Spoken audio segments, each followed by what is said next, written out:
Hi friends, welcome back. And today we are going to discussing about how to handle for input text box. Okay, how we can able to handle for this particular input text boxes. Basically మనకి particular text box ఎన్ని రకాలుగా వాడచ్చు మనం ఆ particular text box ఎంటీగా ఉందో లేదో check చేయొచ్చు first case. And second case whether the text box is visible లో ఉందో లేదో చెక్ చేయొచ్చు. అండ్ థర్డ్ కేస్ ఆ పర్టికులర్ టెక్స్ట్ బాక్స్ ఎనేబుల్ లో ఉందా లేదా చెక్ చేయొచ్చు. ఎందుకంటే కొన్ని టెక్స్ట్ బాక్సెస్ కొన్ని సర్టన్ థింగ్స్ చెక్ చేస్తుంది ఎనేబుల్ వస్తుంది లేకపోతే రావు అటువంటి కేసెస్. ఓకే, కొన్ని కేసెస్ ఆ పర్టికులర్ టెక్స్ట్ బాక్స్ ఎడిటబుల్ లో ఉందా లేదా చెక్ చేయొచ్చు. అండ్ ఆల్సో మనకు ఆ పర్టికులర్ టెక్స్ట్ బాక్స్ లోకి సమ్ టెక్స్ట్ అనేది ఎంటర్ చేయొచ్చు. ఇవి కేసెస్ అన్నమాట. ఇవన్నీ కూడా ఎలా చేస్తాము వన్ బై వన్ మనం చూద్దాం. ఓకే, అండ్ ఈ పర్టికులర్ టెస్ట్ కేసు మనం పాత్ తీసుకుంటే ప్లేస్ హోల్డర్ ఉంది కాబట్టి డైరెక్ట్ ప్లేస్ హోల్డర్ తీసుకుంటాను. ఓకే, అక్కడ మనకు await page dot go to and మన URL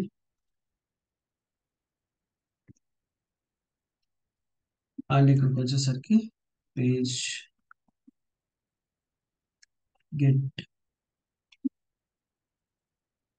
by placeholder and this placeholder is the first name. and single quotation placeholder ఇస్తున్నా డాట్ అండ్ మన డాట్ కింద ముందు ఫస్ట్ దీన్ని మనము చెక్ చేయాల్సిన ఏంటివి expected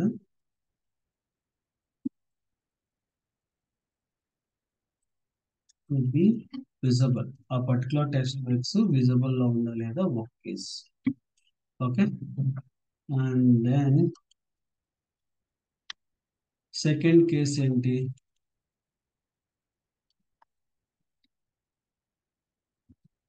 to be editable.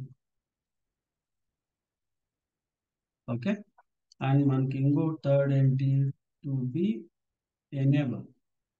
To be enabled. Okay, and fourth మనకు వచ్చి టు బి ఎంటీ. ఈ four cases. Okay, and visibility check చేస్తున్నాము, ఎడిటబుల్ చెక్ చేసాము, అండ్ ఎనేబుల్ చెక్ చేసాము, అండ్ పర్టికులర్ టెక్స్ట్ బాక్స్ ఎంటీగా ఉందా లేదా చెక్ చేస్తాం. అండ్ మనకు ఫిఫ్త్ కేసెస్ లోకి వచ్చేసరికి పర్టికులర్ బాక్స్ లోకి ఒక ఎంటర్ చేయాలి. ఎలా ఎంటర్ చేసి ద మల్టిపుల్ వేస్. ఓకే, ఇలా ఇచ్చేసి await దెన్ డాట్ ఫిల్. ఇది ఒక కేస్ అనమాట. ఓకే, ఇక్కడ డైరెక్ట్ గా మనం పేరు ఇచ్చేస్తాం. ఇది ఒక కేస్. అండ్ అనదర్ కేస్ లోకి వెళ్తే await page dot locator and specify the locator. Okay, ఇక్కడ లొకేటర్ ఏంటి ప్లేస్ హోల్డర్. ఓకే, ఇక్కడ నేను ఎక్స్ పాత్ రాస్తాను లేదా సిఎస్ఎస్ పాత్ కూడా రాసుకోవచ్చు. Okay, control F and two square braces and path ఇది సేవ్ చేస్తే అండ్ ది సిఎస్ఎస్ సెలెక్టర్ సంబంధించి డాట్ ఫిల్. ఓకే, ఇందులో పేరు రాసుకోవచ్చు. ఓకే, ఇలా వద్దు అనుకుంటే await పేజ్ డాట్ ఫిల్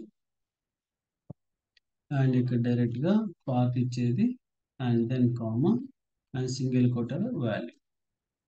ఇలా వాల్యూని కూడా పాస్ చేసుకోవచ్చు. ఇలా ఇన్ని రకాలుగా పేస్ట్ చేయొచ్చు అనమాట.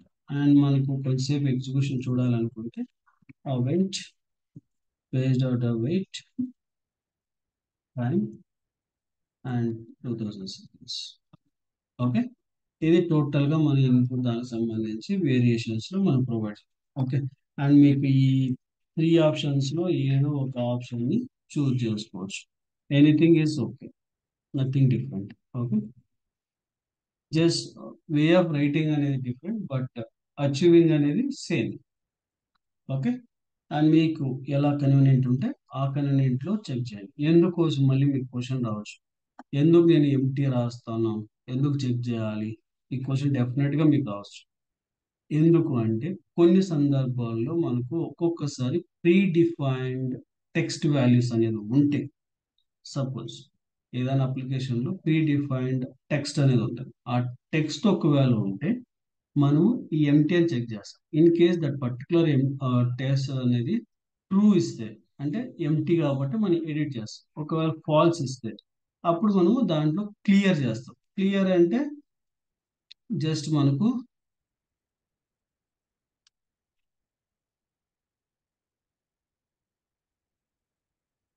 క్లియర్ అనే ఒక ఫంక్షన్ ఉంటుంది. ఇది ఇది క్లియర్ చేయడానికి, ఆ టెక్స్ట్ వాల్యూని క్లియర్ చేయడానికి. ఇలా క్లియర్ చేయడం వల్ల ఏంటంటే ఆ పర్టికులర్ టెక్స్ట్ బాక్స్ ఎంటీలోకి వెళ్తుంది అనమాట. మళ్ళీ మనం ఏదైనా వాల్యూని ఎడిట్ చేసుకోవచ్చు. నేను క్లియర్ చేసిన తర్వాత ఈ పర్టికులర్ వాల్యూలో సమ్ డిఫరెంట్ వాల్యూని యాడ్ చేస్తాను. గోర్ అండ్ మన టెక్స్ట్ బాక్స్ యొక్క వాల్యూ వచ్చి ఇన్పుట్ బాక్స్ స్పెక్టర్ టీఎస్. సేమ్ కోడ్ని మీరు జావా స్క్రిప్ట్ లో రాసి చేయొచ్చు. Same to same, nothing different. Okay,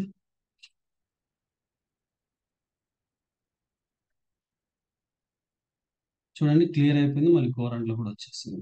100% ఆ టెస్ట్ కేస్ అనేది పాస్ అయింది. ఇలా మనం డిఫరెంట్ డిఫరెంట్ కేసెస్ లో మనం రాసుకోవచ్చు అనమాట. ఐ హోప్ ఇట్ మీకు ఈ కాన్సెప్ట్ అనేది అర్థమైంది అనుకుంటున్నాను. Please do subscribe and share to your friends and colleagues. Thank you.